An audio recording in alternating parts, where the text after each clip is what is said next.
I, 30F, am getting married to Roy, 31 male. We met in college and hit it off right away.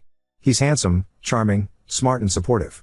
We fell in love and planned our entire future together. We planned where to live, how many kids to have, vacations, college fund for children, retirement, etc. I love him so much. He's my soulmate and my best friend.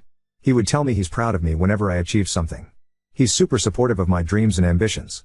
He'd motivate me to take up projects which I was hesitant to. He'd reassure me that I'm capable and talented enough. He'd compliment me every time I got dressed to go out and tell me how lucky he was to have me as his GF. Roy's father passed away when he was just 8 years old and his elder sister Kim, 33F, was 10. His mother, Yami, 55F, never remarried. She's a very kind and sweet lady. I never got to know Kim as she lived in a different city for work and rarely visit us. We got engaged 8 months ago in an engagement ceremony. In my country, the to-be bride and groom get engaged in a ceremony among family and close friends. Kim moved back to our city and found a job here. This is when things started to get complicated. It's customary here for the girl's parents to pay for the wedding.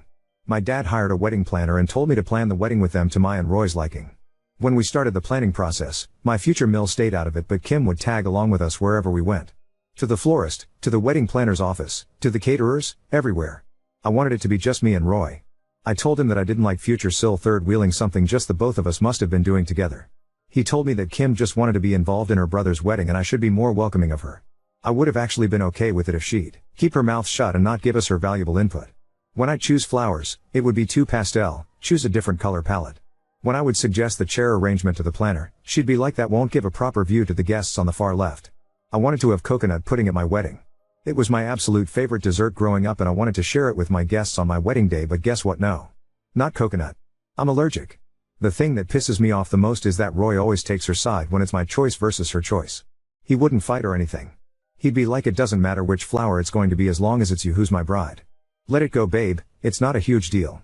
The only thing that's important is that we're marrying each other and starting a new life together. When the coconut pudding thing happened, he asked me not to be selfish as it's not just about me and it's about both of us and our families. He said, Kim is family and I cannot exclude her from having the food at our wedding. I was really frustrated at this point. It's as if we're planning Kim's wedding and not mine. The final straw was when we were shopping wedding dresses. Wedding wear would be an appropriate word as it is our traditional clothing. My mom picked out this beautiful green dress for me and I loved it so much. But Kim had to poke her nose here as well. She told me that green isn't my color and I should try something else. Roy agreed with her. Then I tried different dresses and finally decided on a rose gold dress that I liked too, but not as much as the green one. We then started to shop for the families of the bride and the groom. When it was Kim's turn, I kid you not, this B/TCH picks out the same green dress and decides she's gonna buy it. I lost it. I didn't want to make a scene there, so I walked out. I and Roy had a huge fight about this at home. He told me that green wasn't going well with my skin tone, and that it suits Kim better, that I should stop acting so immature, that Kim picked that dress after I'd already picked out mine. I couldn't believe my ears. For the first time since we started planning our wedding, I noticed how he's always taken Kim's side and never mine. I couldn't believe that the man I was looking at was the same man I fell in love with. Roy and Kim shared a strong bond due to losing their father so young. They were each other's best friends and support system growing up. But that doesn't justify him taking her side when it's our wedding and our vision. Back in college when we were dating, he'd brag about his sister to anyone he could, even if that person was complimenting me. Like, if someone complimented the taste of the coffee I made, he'd be like, if you think this is delicious, then you must try the coffee my sister makes, etc. It was annoying but wasn't a big deal and I let it go as I knew he was really close to her. But this time I cannot let go. It's our wedding. Not Kim's wedding. I yelled at him that if this wedding is happening, then it's happening like we both envisioned it or it's not happening at all. Roy got mad at me and yelled that I was just jealous of his sister as I can never be as good as her. That I am a bitter person for holding a grudge against Kim even though she's been nothing but kind to me. That she was just trying to help, etc. I don't hold any grudge against her. I just want to have my dream wedding. Ada? NTA, stop the bus. Get off and run. Run, baby, run. Don't let the door hit your ass on the way out cause you are running so fast. You will never get your own way. Imagine having a kid, but because Kim likes the name Tammy, your kid is now Tammy. Imagine your nursery being Dayglow Orange because Kim likes it. You are in a relationship that is 2 against 1. Want to guess which side you have been placed on? Do you really want to live your entire life doing whatever Kim wants? Don't be stupid enough to think he will change. He won't. Don't waste your time trying to get him on your side. Stop the planning now, and tell your dad to not pay a dime to anyone for anything. Save your dad some money before he pays anything. I can finally see how doomed my future is if I decide to marry this man. I want to call my mom and cry so bad. I just want to hug my parents and tell them that they were right about him and that I was blinded by love. But I'll have to wait. I can't let them see me in such miserable condition. I need to put myself together and be mentally ready to handle this situation. I've already called the wedding planner and asked her to block any further payments to the vendors. Update 1. I'm at my home with my parents, my sister, and my best friends, having coconut pudding. We spoke for a while to put our stories together so that I get the sequence of events right.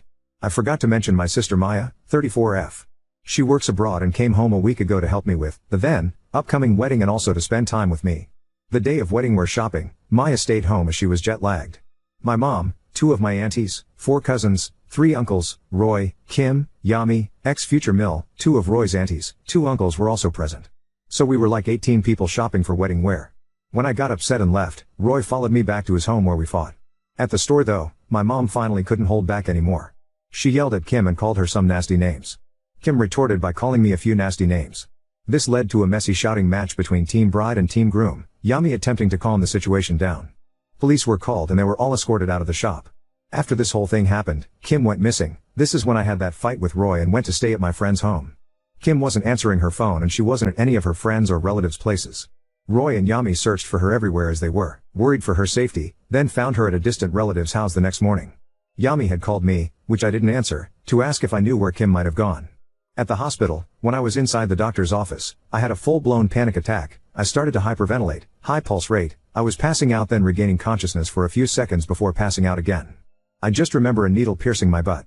I was knocked out for a whole day. Well, my friend told me I was awake and acting drunk, but I don't remember anything that happened. I woke up on my bed at my parents' house. Nobody asked me anything or spoke to me about what had happened. My mom smiled sweetly at me when she saw me wake up and asked me if I wanted some coffee, and guess what? Mom's coffee kicks Kim's coffee's ass any day. Maya and I spoke about her life abroad. My dad brought me some snacks and ice cream. It felt good to put off thinking about the wedding and the fallout to a later time. Maya hugged me while I slept that night. I remember my heart feeling warm and tears running down my cheeks. She kept saying everything will be okay, have faith in God, it's okay to cry and let it all out. Next morning, I got a call from Roy. I picked up. He asked me where I was and I said I'm at my home. He said he wants to meet me at his place to sit down and resolve the differences between us. I said okay, I'll be there. I can move on only if I end this chapter of my life once and for all.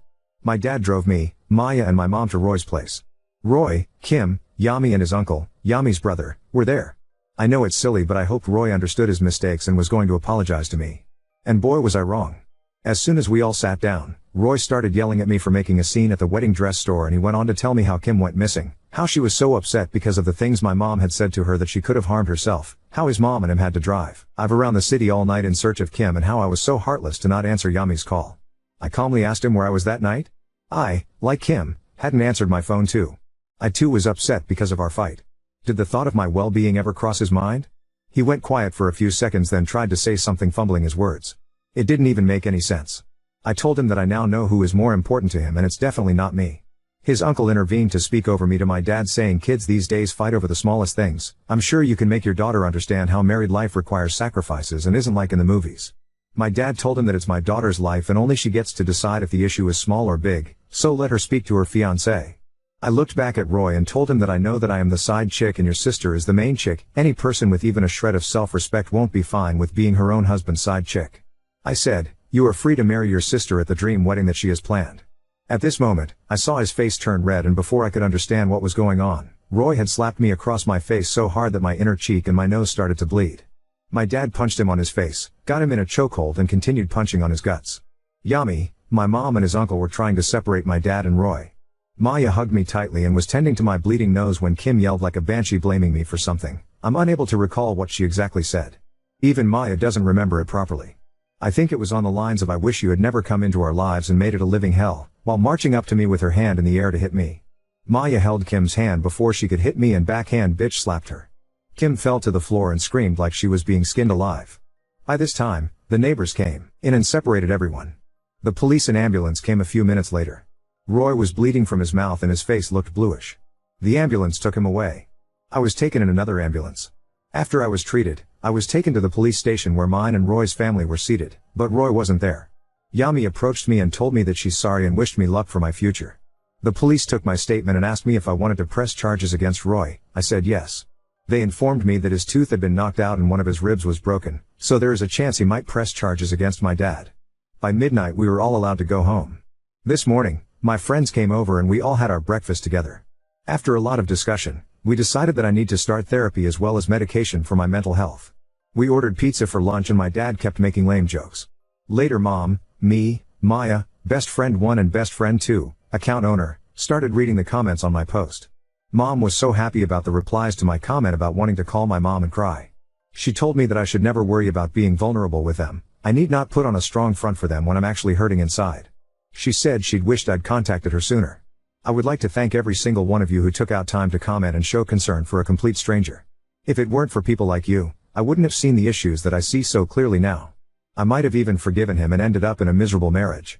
I thank you all from the bottom of my heart. You all restore my faith in humanity.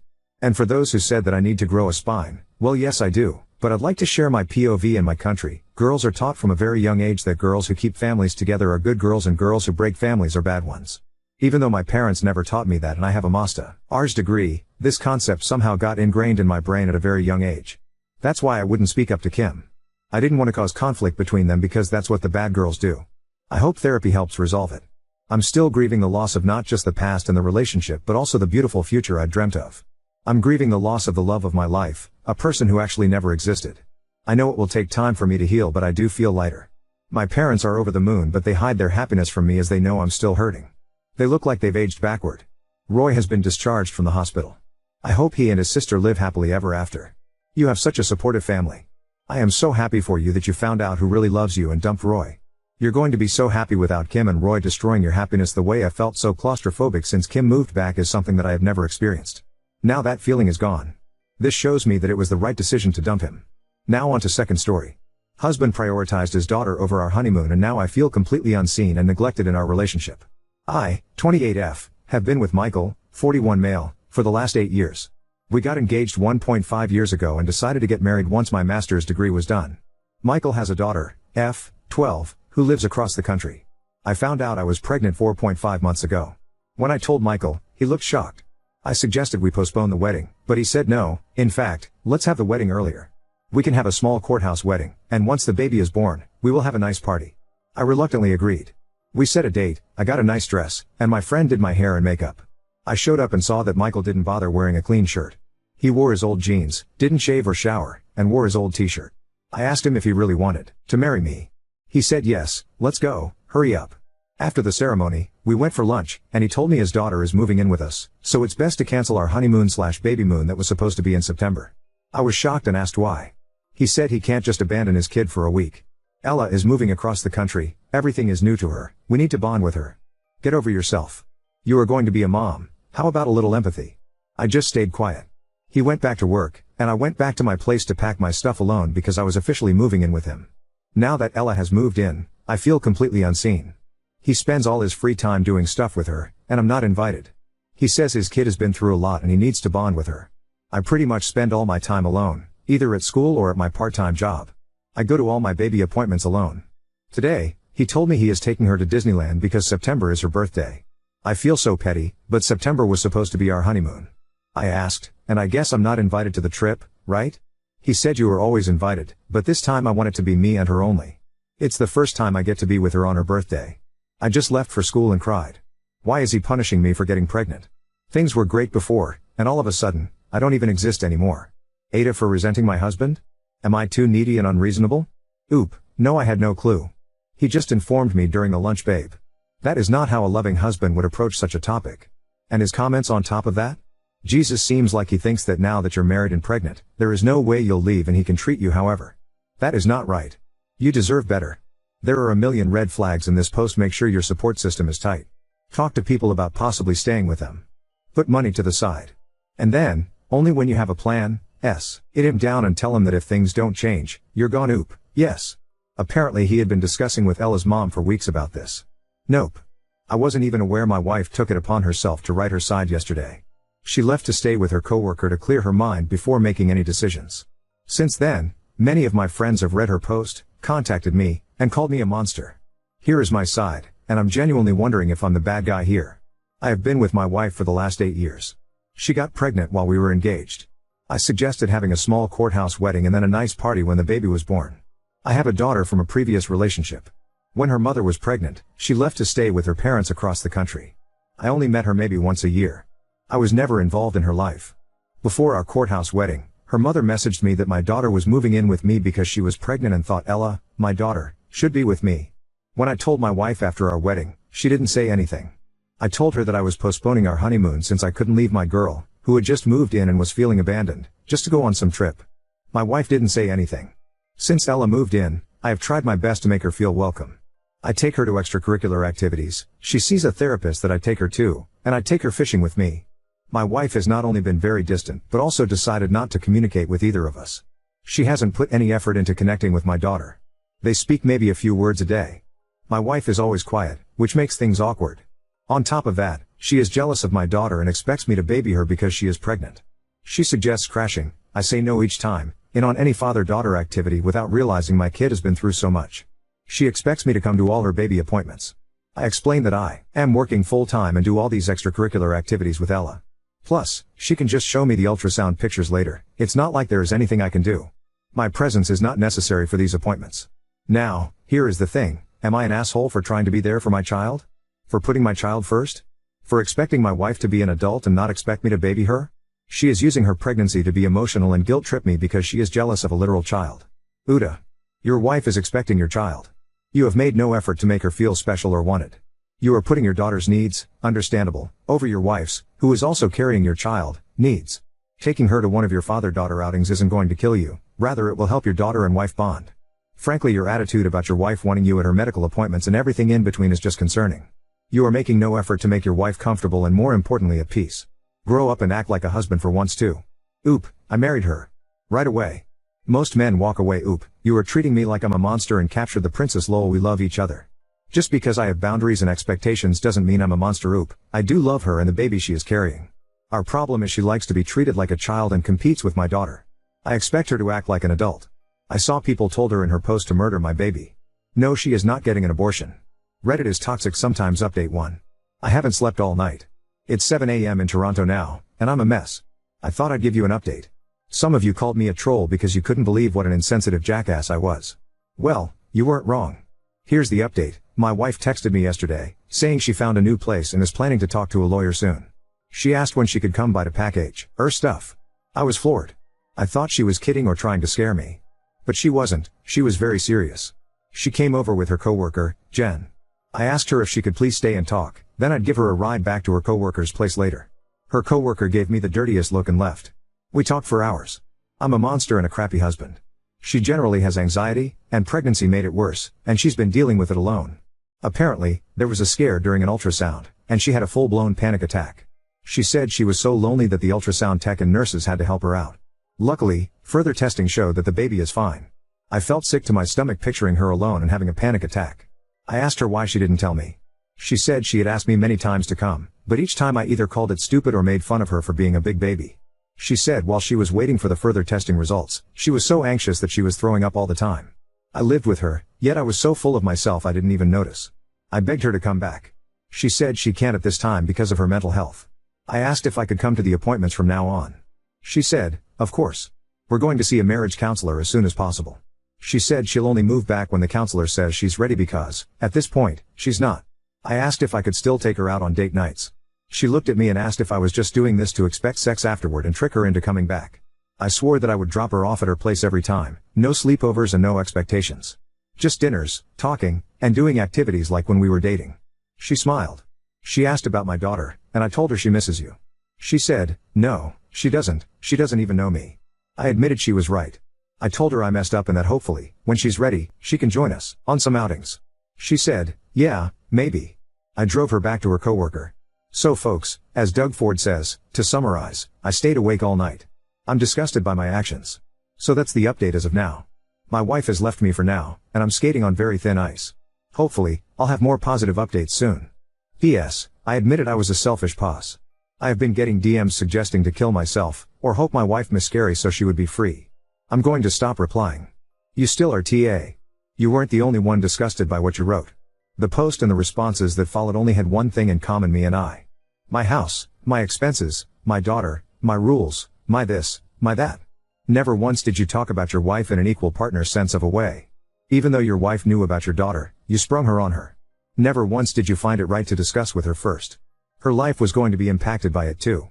She made every attempt to be close to your daughter, which was stonewalled by you. You dismissed your pregnant wife's concerns as being jealous and a baby competing with your daughter. The fact that you were so ignorant to your wife's pleas that you totally sent her into a downward spiral. Despite all of this, your wife is still willing to give you a chance. That right there tells you what an amazing person she is. I hope for your sake, you have changed, because if you haven't, then God help you.